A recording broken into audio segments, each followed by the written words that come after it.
Hi, my name is Dr. Jon Dabach, and today we're talking about secrets to great sex, what men specifically wish you knew about their bodies. Make sure to like and subscribe if you like this kind of content. I'm going to be sharing lots of relationship tips, both in and out of the bedroom, especially things that most men wish you knew.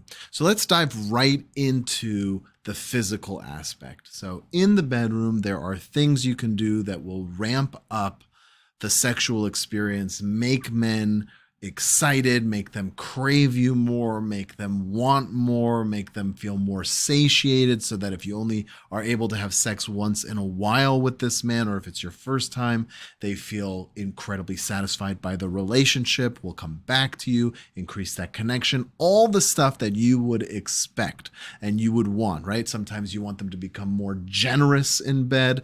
All of that comes down to the sexual experience and the way it's treated in your relationship with this man, no matter how short or long. It could be a first time, or you can be married 40 years. And I've had clients as a couples counselor who've come to me who have been married for 40 years, where we can reinvent their entire sex life with some of these tips. So first, the physical. You want to focus on two important things. And we don't talk about this enough in society, right? There's two important things. One is there are a multitude of erogenous zones. So in addition to the genitals, kind of pretty consistent ones for men are the ears, the neck, and the inner thighs. Those tend to be sensitive and they like to be touched. They're not touched all that often in seductive, caring ways. And so something as simple as a light touch all the way to a squeeze, or sometimes using your mouth for pleasure in those areas, can make a huge difference in how erotic sex feels. Because sex can, let's be honest, sex can feel dry, boring, hollow. But when you engage other parts of the body, you can really turn the heat up and make it feel special. And that's really what we're talking about. So again, ears, neck, inner thighs are generally kind of pretty safe bets. Sometimes you'll find a man who doesn't like one of those. That's fine. Move on to the next one. But there are other regions. Some men, especially men who are sensory based, multi-sensory based with sex, will love to kiss during sex. And so lips, tongue, all of that stuff is going to be erogenous. Some men are sensitive in the nipples, and some men even like their arms being stroked kind of gently. Or if the man's on top of you, kind of feeling that wrapping sensation on their back, right? So whether it's using your legs or using your arms, feeling that, embrace, that kind of a hug in the middle of, intercourse is incredibly intimate. So those are some physical places you can touch. The second thing that we really have to talk about, that again, I feel is not talked about enough, is the variety of pressure and texture and speed of the touch. So one of the exciting things about sex is that it has a variety of physical sensations, right? There's some moisture in certain places. It's wet versus dry, right? So you can have the experience of something being wet kind of below the waist, and yet when you hold each other, by the arms or the neck or the shoulders, or you grab certain body parts, it's dry but soft. If you're having a really intense session, sometimes you can get sweaty, and that can be fun.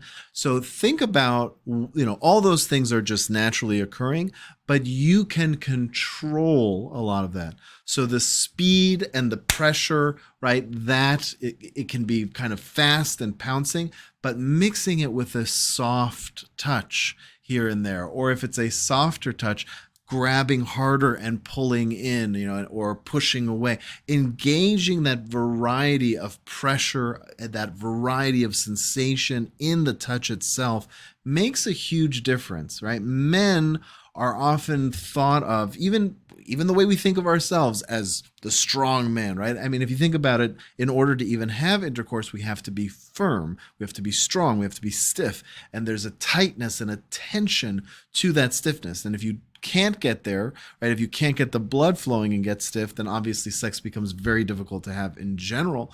But it's a huge compliment when there's a soft touch, right? When there's a soft little tickle. Think about your foot, right? Your feet, the soles of your feet. If you really walk around barefoot, you could put a cigarette butt out on the bottom of your feet if you develop enough callus. Don't try it if you haven't if you haven't developed the callus, you will burn yourself. But there are people, especially on the heel, I've seen it myself, where they can put a lit cigarette right out against the bottom of their foot. But if you take that same foot, if you take a feather and lightly brush it against it, it'll be incredibly ticklish. And that sensation of that variety is exhilarating, right? It's exhilarating to men. It makes them really excited. It triggers something in the brain that really kind of makes you go, oh my God, there's so much going on here. It's exciting. So those are the big physical tips, but it goes beyond just the physicality. You have to really address other aspects. Emotional intimacy is huge for men. There's a reason that even prostitutes learn how to make men feel attractive, make them feel seduced. If they really have kind of gone into training in one of the legal areas, they will often train prostitutes how to scream the appropriate amount so that it's not exaggerated, but it doesn't feel dull.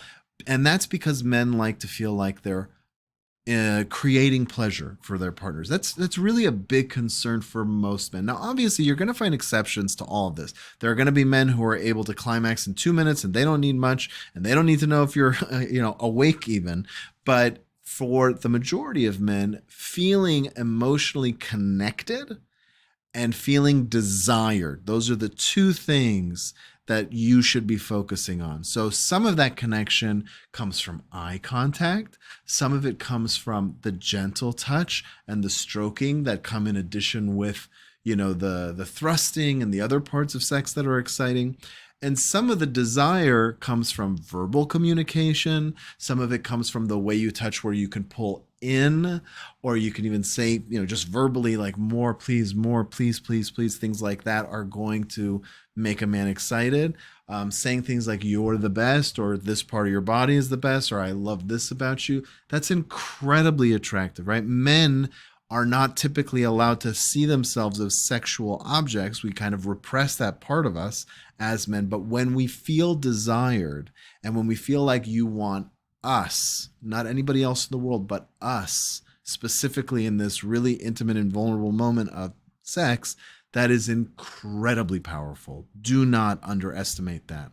So connection and desire. And again, what do you have in the bedroom? It's the way you touch, your eye contact, and your verbal acuity in terms of how you connect with that man.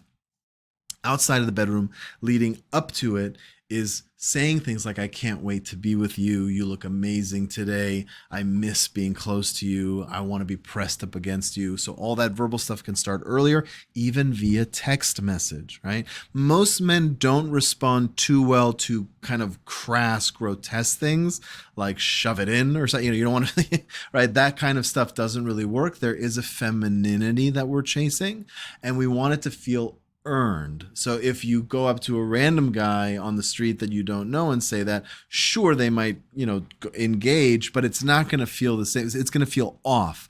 Men like to feel like it's somewhat earned, that they've done something. So oftentimes when you're trying to build that connection, saying things that they've done or things that they've said to you and how it makes you feel in connection to them is a great tactic. So, when you opened the door for me, that made me feel like a lady and it really attracted me to you, right? So you're expressing the connection, but it's also because of something he did, and he can be proud of himself, building up that ego, right? You have to get your number one job as a woman in most relationships, I hate saying it, is to build up the man's ego for the relationship, right? And that goes, I would double down on that for sex. Also, there's some myths regarding men, right? There's this kind of, and I just had a couple who were talking to me, and then I had to have a one-on-one with the wife because she's like, I don't get it. Like, I'm down to have sex whenever he wants. I feel like that's his right as a husband. And I said, well, how do you approach it? And she said, I'll say things like, I'm not interested in sex tonight, but if you want it, you can absolutely have it. You do you. Can make it all about yourself. And I said, well, who the hell wants that, right? Maybe if he hasn't had sex in several weeks or several months, he'll say, great, thank you. But if it's a regular thing where you're having sex once a week, twice a week, or whatever, Nobody wants to hear I'm not interested, right? It goes back to what we said earlier, connection and desire. Men want to feel like they're performing well. They want to feel like they're making you feel good. And so, you know, even if I told her, even if you don't say anything, but you just take one finger and run it down his arm and say, don't you want to fool around? Right? She's not saying anything about herself, but don't you want to fool around? That flirty kind of touch, that's going to get her much farther, much faster, and it will for you as well. Communication is huge. Communication is huge. You need to express how you're feeling when you feel in the mood, and also this is key. Ask what he likes. Ask during the foreplay. Ask during intercourse. Say, do you like this? Right? And if you initiate the conversation outside of the bedroom before you kind of engage, or even after when you're recapping, that kind of dialogue, most men are shy to bring up what they like. But if you engage and say, did you like that? Do you want me to do that again? That is incredibly attractive, because not only do we feel like we're with a caretaker, right? Someone who really cares and is compassionate about our pleasure, but there's a subliminal message there that says, I need you to be happy because I'm happy. I'm excited by the sex life. And again, it goes back to feeling connected and feeling desired. And the last thing I'll tell you in terms of what you need to know about men's bodies and the way their mind works in relation to sex is that pressure is the enemy.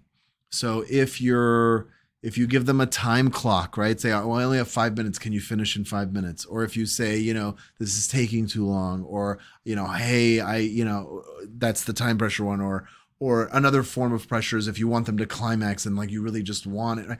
The pressure is not good, right? Men can get anxious. And so you want to tone that down. You want to say things like, hey, if we don't, even if you are in a rush, hey, if we don't finish now, it's fine. We'll have more later. Don't worry about it. We'll make more time, right? If you don't finish, don't worry. Tell me what you need to help you. No pressure. Even if you don't finish, I'm having a great time. Like, it feels amazing. Those kinds of phrases, that kind of compassion to make sure the man feels like it's really just about enjoying the moment and there isn't some finish line he has to cross, whether it's climaxing physically or making you climax or finishing by a certain time, or that you need to do some specific position or whatever, right? Pressure is your enemy with men. It can trigger that anxious thing. And what happens in the pelvic floor? It locks up the muscles, which prevents blood flow. It can cause erectile dysfunction. It's a bad, bad thing. So again, with men in general, this is outside the bedroom too. You want to remove the pressure. I hope this was helpful. Please make sure to like and subscribe. Again, I'm Dr. Jon Dabach, and I will see you next time.